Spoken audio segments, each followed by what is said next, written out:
While I stood, diploma in hand and freshly framed, the casual dismissal from my mother stung more than if she had slapped me. Without even glancing up from the gourmet cupcakes she arranged, she remarked, "Jessica has always been more committed to her academics. You've often found other things to focus on." "Mom," I said, my voice steady despite my slightly trembling hands, "we both graduated with honors. Our GPAs were identical. I can't comprehend why you and Dad decided to clear all of Jessica's debts, but left mine untouched." My mother, Audrey, sighed, finally meeting my eyes with that all-too-familiar look of mild disappointment. "Your sister, unlike you, doesn't have a prosperous mentor like Dr. Flemington who's interested in her future. You've always had advantages Jessica didn't have." I almost laughed. Dr. Vivian Fleming had been my research advisor because I'd earned it through backbreaking 80-hour work weeks in the lab, while Jessica preferred a skiing holiday in Aspen with our parents. My advantage was sheer hard work that left me exhausted, whereas my twin sister basked in our parents' emotional and financial cocoon. Trying to mask the hurt in my voice, I asked, "So, is this my punishment for seeking out my own mentorship opportunities?" My father entered, placing a comforting arm around my mother's shoulders. "No one's punishing you, Audrey. We're just being practical. Your sister requires more assistance than you do. You've always been the more resourceful one." Resourceful, the term they use to excuse missing my undergraduate research presentations, yet traveling nationwide for Jessica's volleyball tournaments. Resourceful, their rationale for Jessica receiving a new car at 21, while I got a gas station gift card. Tomorrow's event, a party celebrating Jessica's debt-free status, was, of course, our parents' brainchild.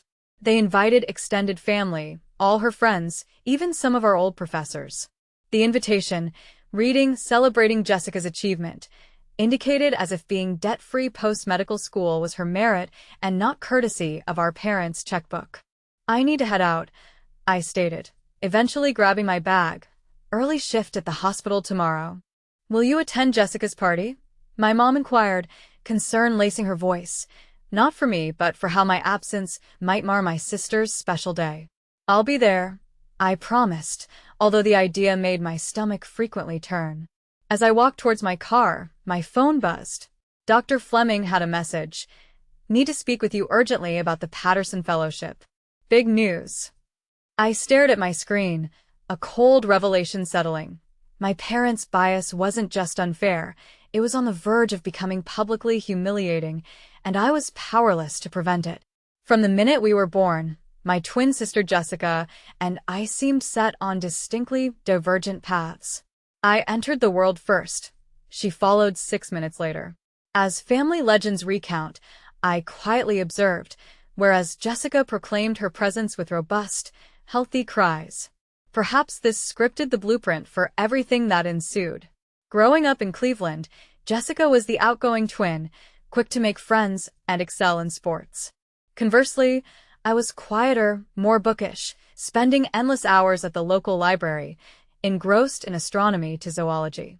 Our parents eagerly attended every crowd-pleasing soccer game and dance recital Jessica participated in, while my victories at numerous science fairs garnered a mere "good job, Audrey," and possibly a pat on the head. By high school, the pattern was unshakably set. When we both declared intentions to pursue medicine, our parents were ecstatic for Jessica, yet engaged in concerned conversations about my ability to handle the academic pressure. "Medical school is not just about intelligence, Audrey," my father warned. "It's about grit. Jessica has always driven herself harder." The irony was palpable. During undergrad at Ohio State, I maintained a flawless GPA while working part-time to fund my education. Jessica, meanwhile, grappled with courses like organic chemistry and physics, often necessitating costly tutors our parents readily financed.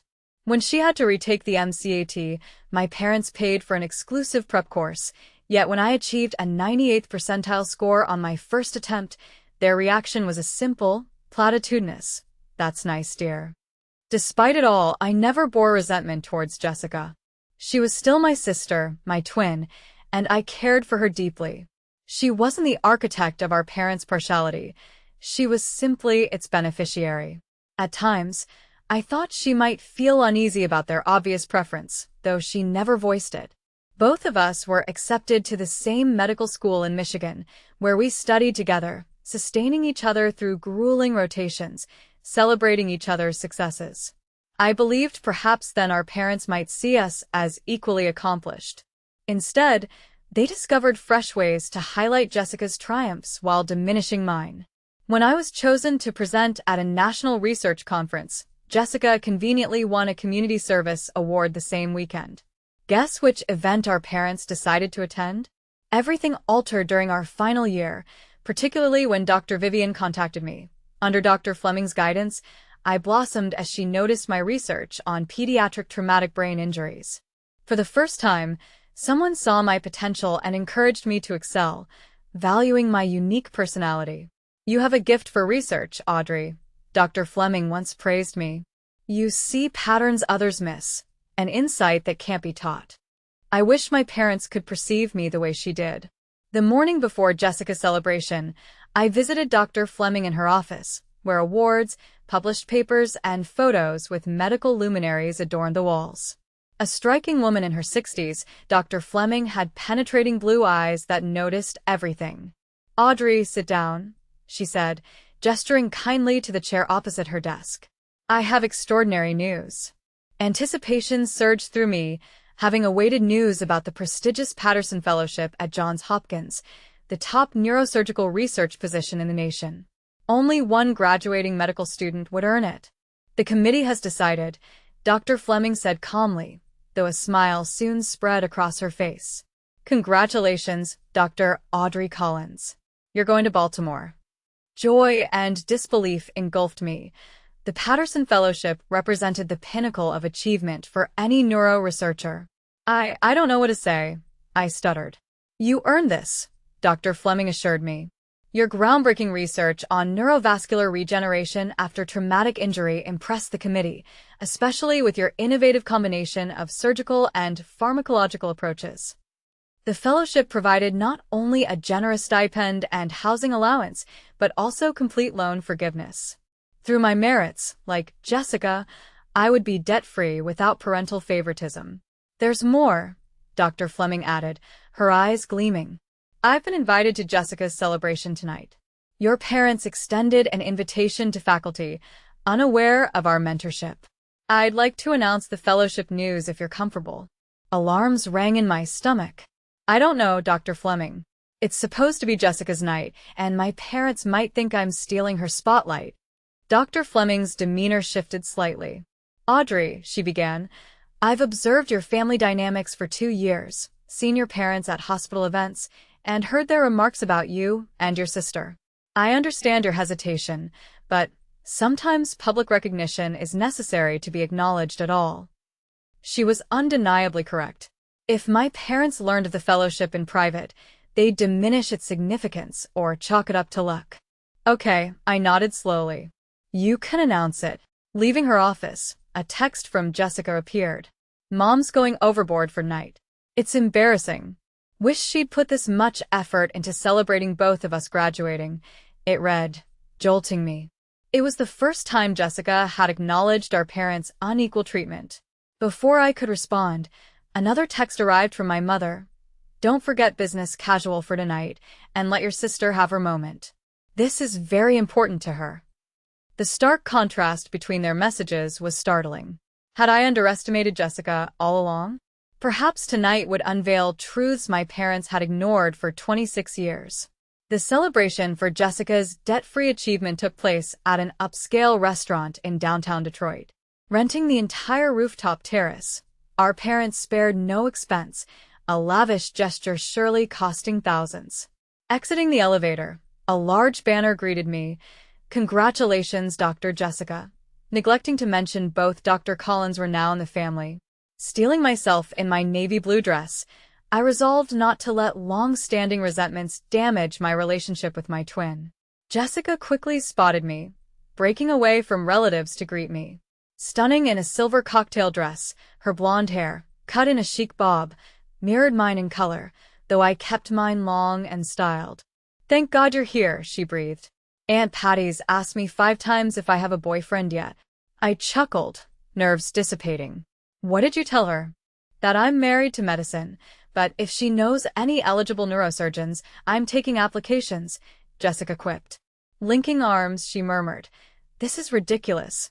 Mom invited half the medical school. Dean Wilson is here. Scanning the terrace, I spotted the dean engaged in conversation with our father. Wow, they really went all out. Too all out, it's embarrassing, Jessica confided softly. And why just for me? We both graduated, working hard for this. The knot in my stomach eased slightly. Perhaps Jessica understood more than I'd realized.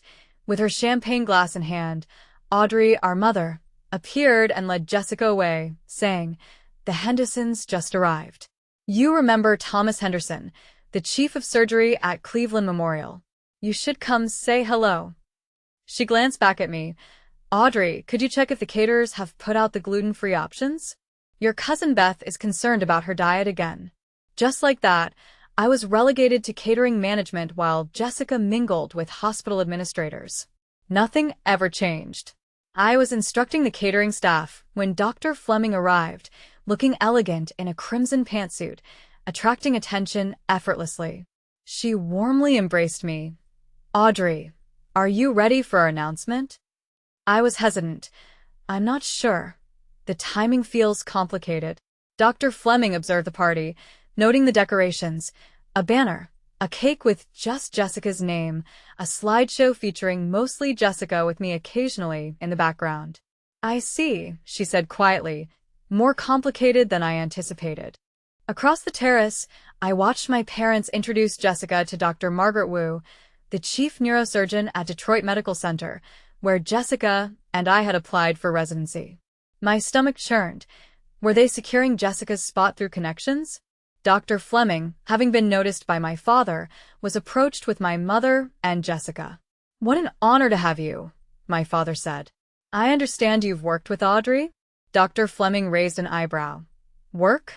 Audrey has been my primary research partner for 2 years. Her contributions to our traumatic brain injury study were vital. My parents exchanged an unreadable glance. How nice, my mother said vaguely. Jessica has also been deeply involved in neurosurgical research. Dr. Wu was just saying how impressed she is with Jessica's application. Anger flushed my cheeks. Jessica's focus was neuropsychiatry, not neurosurgery. My parents were blatantly misrepresenting her. Dr. Fleming remained cordial, but a steely glint appeared in her eyes. Is that so? I was under the impression Jessica focused on psychiatric applications. An awkward silence ensued. My trap of hope was closing. The announcement would complicate things, not simplify them. The dinner was underway. My parents were at the head table with Jessica, our grandparents, and Dr. Wu. I was at a secondary table, close enough to hear but not join the conversation. We always knew Jessica was destined for greatness, my father said to Dr. Wu. Even as kids, Jessica showed such determination. Each word was a tiny dagger. I could merely push food around my plate. Nearby, Dr. Fleming exchanged sympathetic glances with me from her spot with other faculty. After dinner, my father stood, tapping his glass. Thank you for coming to celebrate Jessica's achievement.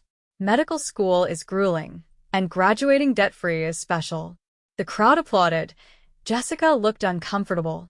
We're blessed to support Jessica, my mother added. We invested in her future because we knew she'd make us proud. I stared at my plate, tears threatening. The message was clear. They had invested in Jessica, not us both. Actually, Jessica interjected, I'd like to say something. She looked directly at me. This doesn't feel complete. Audrey and I graduated with identical GPAs, worked incredibly hard, and frankly, Audrey worked harder without the support system I had. A hush fell. Jessica, my mother whispered, this isn't the time. It is, Jessica replied. I can't accept recognition that excludes my sister. Emotion tightened my throat. After years, Jessica acknowledged the imbalance. My father, attempting to recover, spoke jovially. Of course, we're proud of both girls. But tonight is about celebrating Jessica being debt-free, a special achievement. An achievement facilitated, not earned, Jessica countered, her voice firm. The tension in the room was palpable as the image of our perfect family began to crack. In a public setting, Dr. Fleming seized the moment to stand and interject, if I might add to this discussion, her voice authoritative and cutting through the murmurs. This seems an opportune time to share some news about Audrey that many here may not be aware of, she announced, causing my parents to exchange worried glances. Audrey's research on neurovascular regeneration has earned her the Patterson Fellowship at Johns Hopkins, Dr. Fleming continued. For those unfamiliar, this is the most prestigious position available to a graduating medical student in the country. It includes comprehensive loan forgiveness and a substantial stipend. Gasps and murmurs spread throughout the room as Dr. Wu gave me a newfound look of interest, while my cousins whispered excitedly. In fact, Dr. Fleming added, the selection committee specifically highlighted Audrey's innovative dual-approach methodology, developed largely independently, while balancing a full clinical rotation schedule. I've mentored many promising physicians, but rarely have I encountered the level of dedication and insight that Audrey consistently demonstrates. The room burst into applause, genuine, enthusiastic applause directed at me. People turned to look at me, smiling, nodding with respect. Meanwhile, my parents sat frozen, their expressions a mix of shock, confusion, and dawning horror as they realized their narrative about their daughters was unraveling publicly. Jessica was beaming at me, without a hint of jealousy in her expression. Dr. Fleming had more to reveal. Additionally, I'm pleased to announce that I've personally arranged for Audrey's remaining medical school loans to be covered through our department's Merit Scholarship Fund, a decision that the board unanimously approved, recognizing her extraordinary contributions to our research program. I was debt-free and had earned it. Following Dr. Fleming's announcement, the celebration's atmosphere shifted notably. Faculty members, who previously gravitated toward Jessica, now approached me, inquiring about my research and congratulating me on the fellowship. Several clinical supervisors shared glowing stories about my work with patients, work I hadn't realized they noticed. My parents remained at their table, the shock still etched on their faces, processing not just my fellowship and loan forgiveness, but seeing their carefully crafted narrative about their daughters dismantling before them. The quieter, self-sufficient twin they consistently overlooked now stood at the center of professional admiration. Jessica joined me, champagne in hand. "Congratulations, sis," she said, clinking her glass against mine. "The Patterson Fellowship is incredible. Why didn't you tell me?" "I only found out this morning," I replied, "and I didn't want to overshadow your celebration." Jessica frowned. This ridiculous party was Mom and Dad's idea, not mine. "I told them it was over the top and unfair to you, but you know them once they've decided on something." "You did?" I asked, surprised. "Of course." Jessica looked hurt. "Audrey, I've always known they treated us differently. I just didn't know how to fix it without making things worse." Before I could respond, Dr. Margaret Wu approached. "Dr. Collins," she said, addressing me directly, "I was very impressed with Dr. Fleming's account of your research. We should discuss whether you'd consider bringing your work to our neurosurgery department instead of Johns Hopkins." I blinked in surprise. "That's very flattering, Dr. Wu." But Jessica interjected, placing an arm around my shoulders proudly. "She's already accepted Patterson. It's a once-in-a-lifetime opportunity. But you should know my sister never does just one revolutionary thing at a time. I'd bet she'll have another groundbreaking study within months of arriving in Baltimore." Dr. Wu smiled. "Well, when you've completed the fellowship, keep Detroit in mind. We'd be fortunate to have you," she nodded to Jessica. "Both of you, in your respective specialties." After she left, I turned to Jessica in amazement. "You didn't have to do that." "I know you wanted to stay in Detroit for your residency, and I still can," Jessica said, "but I won't allow Mom and Dad to manipulate the situation or let you miss out on opportunities. That's not who I want to be." Across the room, I saw my parents finally rise from their seats, moving hesitantly toward us. Their path delayed by guests eager to discuss me, a novel experience clearly unsettling for them. "Here they come," Jessica murmured. Ready for this? Not really, I admitted. Dr. Fleming certainly had some impressive things to say. My father noted when they finally reached us, his tone carefully modulated to mask confusion, while sounding proud. The Patterson Fellowship is quite an honor. Why didn't you tell us you were being considered for something so prestigious? My mother asked, a hint of accusation in her voice. Would it have mattered? I asked calmly. You've made it clear where your support and interests lie, and they exchanged uncomfortable glances. That's not fair, Audrey. My mother started to respond. Jessica shook her head at our parents, saying, Mom, Dad, let's not get into this tonight. But we must have a serious conversation soon. All of us. She gave me a significant look, indicating no more pretending. My father started. We've always supported both of you in different ways. Quickly, my mother interjected. We supported you differently, because of your specific needs. Dr. Fleming then appeared by my side, preventing my immediate response. Audrey, she said, the dean wants to speak with you about showcasing your fellowship in the alumni magazine. Her smile towards my parents was polite, yet her eyes were firm. You must be incredibly proud of raising two such accomplished daughters, although I'm sure it's especially satisfying to see Audrey's dedication acknowledged after all she's been through. The emphasis was discreet but undeniable, leaving my parents slightly embarrassed. Weakly, my mother added, We've always known Audrey was special. Unfortunately, it seemed a bit too late. The week following the celebration marked a turning point. News about my achievement, the Patterson Fellowship, circulated quickly in Detroit's medical circles, and suddenly opportunities that had been closed to me were now available. Past professors who had reluctantly granted Jessica extensions were reaching out to congratulate me. Classmates who barely interacted with me during 4 years of medical school were now eager to connect. Meanwhile, my parents were trying to manage the situation. The day after the event, they showed up at my apartment with gift bags and strained smiles. We've been considering, my father said, placing a small package on my coffee table, that with both of you graduating and beginning your careers, you deserve something special. Inside was a rose gold watch, exactly like the one Jessica had received 6 months earlier for her birthday.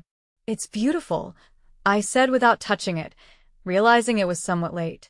My mother appeared hurt and said, Audrey, we understand you might feel overlooked sometimes, but we did everything knowing you could handle challenges independently. Jessica required more support. That's a convenient story, I replied, keeping my voice steady, but it doesn't explain why you attended her presentations and missed mine, why you paid for her MCAT course but advised me to use free resources, why you covered her living expenses during medical school but suggested I take on extra loans for mine. We had limited finances, Audrey, my father defended. We had to make difficult decisions. You did indeed, I confirmed, and consistently, Jessica was your choice. Tears welled up in my mother's eyes. We love you both equally, she insisted. Perhaps you do, I conceded, but you haven't treated us the same way, and gifts or delayed recognition won't alter that. The phone rang. It was Dr. Fleming, wanting to discuss my upcoming move to Baltimore. I answered, grateful for the distraction from my parents' shocked expressions. Yes, I'm available to talk about housing options. Your timing is impeccable. 3 weeks later, I stood in my empty apartment, the last boxes ready for the movers. Jessica watched from the windowsill as I sealed a final carton of books. I can't believe you're leaving next week, she sighed. Detroit won't be the same without you. You'll be too busy with your residency to miss me, I teased, though there was truth in it. We'd been inseparable during medical school, yet our paths were now diverging. Mine to Johns Hopkins, hers staying in Detroit Medical. I keep reflecting on Mom and Dad's actions, Jessica suddenly said, or inactions, actually. I always considered myself lucky because they focused more on me, but in truth, they stifled me, fostering dependence on their validation. I sat with her on the windowsill. You didn't do anything wrong, Jess. I didn't do enough right, she countered. I should have spoken up earlier. She sighed. They're heartbroken, you know. Mom's been crying over your possible resentment, and Dad's broadcasting your achievements at Johns Hopkins, as if he funded it. Let them, I replied, realizing I wasn't bothered anymore. Their approval no longer defined me. Thanks to Dr. Fleming's mentorship, I now knew what genuine support meant. Encouragement mixed with constructive challenges, unwavering protection, and a clear, unbiased recognition of my potential. "What happens with us now?" Jessica asked. I took her hand. "We create our own path, without the rivalry they instigated." "I'd like that," she said, smiling and squeezing my hand. Dr. Audrey Collins, Patterson Fellow. At last I felt at ease. The future path was daunting yet defined, wholly mine to navigate on my terms.